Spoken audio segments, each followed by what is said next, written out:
concur. So greatly respect what you're doing. Yeah. I now recognize Ms. Lee for 5 minutes of testimony. Thank you, Mr. Chairman, for having this hearing and for organizing this committee's trip to Butler, Pennsylvania. For us, being on the ground in Butler, Pennsylvania yesterday made clear the severity of the security failures on Saturday, July 13th. Those failures that almost allowed former President Donald Trump to be assassinated.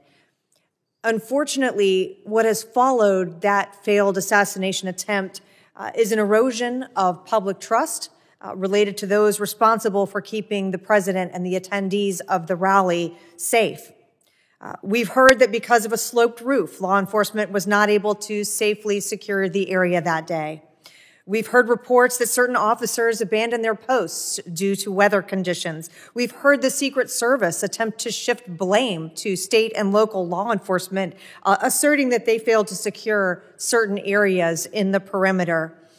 Secret Service Chief Cheadle's resignation this morning is the first of many steps that need to be taken, and today's hearing is just the beginning of our process to get clear, accurate information about this issue, about the failures associated with that day, and ensure that not only Congress, but that the American public get the answers that they deserve about these events.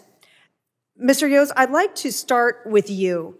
The Secret Service is always the lead in providing security for these types of events that involve one of their protectees, but they clearly rely on their partnerships with state and local law enforcement as they move to different locations around the country. Are you concerned that former Director Cheadle's comments to ABC News, which many people heard as blame shifting to local law enforcement, could undermine the level of trust between state and local authorities and Secret Service when they come to communities around America?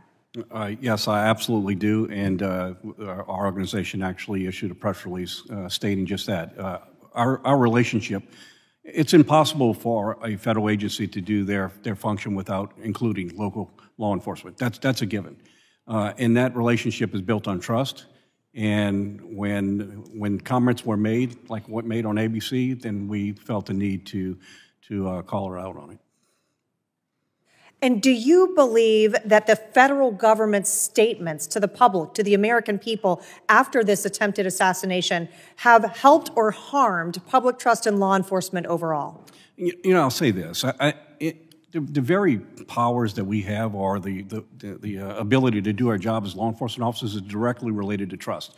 And in an investigation, there's a fine line between what you do in order to protect an investigation and also be accountable to the public you serve.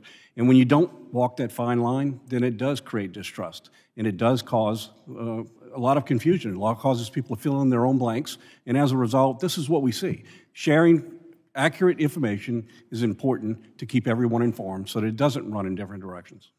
And as the American people wait for an after-action report, what can or should law enforcement agencies at any level be doing to address concerns about transparency and protect that public trust? Well, I'll start right here. I mean, you have the Pennsylvania State Police. It filled in a lot of gaps that should have been filled in a long time ago. This is information that should be known to everyone.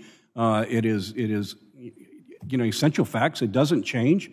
It is what it is, and sharing this information lets everyone know exactly what occurred and gives us some insight of things that we need to correct. And you've been here now throughout this day, throughout questioning from a number of members of this committee. As this committee continues to investigate the failures that resulted in this shooting, what are some of the key questions that you believe should be asked about the assassination attempt, as well as the management and organization of Secret Service more broadly? Well, you know, again, I have to you know, be upfront in the fact that I have no direct knowledge to this incident or things that unfold. I'll just speak in just general terms. The first question that I think we all need to ask is, with so many elevated positions available, what steps were taken to protect those assets? I don't know the answer to that, but there were a lot of places. I mean, we learned a lot of lessons going back to President Kennedy. Higher locations create unique problems. And as a result, they should have been part of any action plan. I'm not saying they weren't, I'm just saying that we see the end result of what happened here, so obviously we have a failure there. Thank you, Mr. Chairman. I yield back.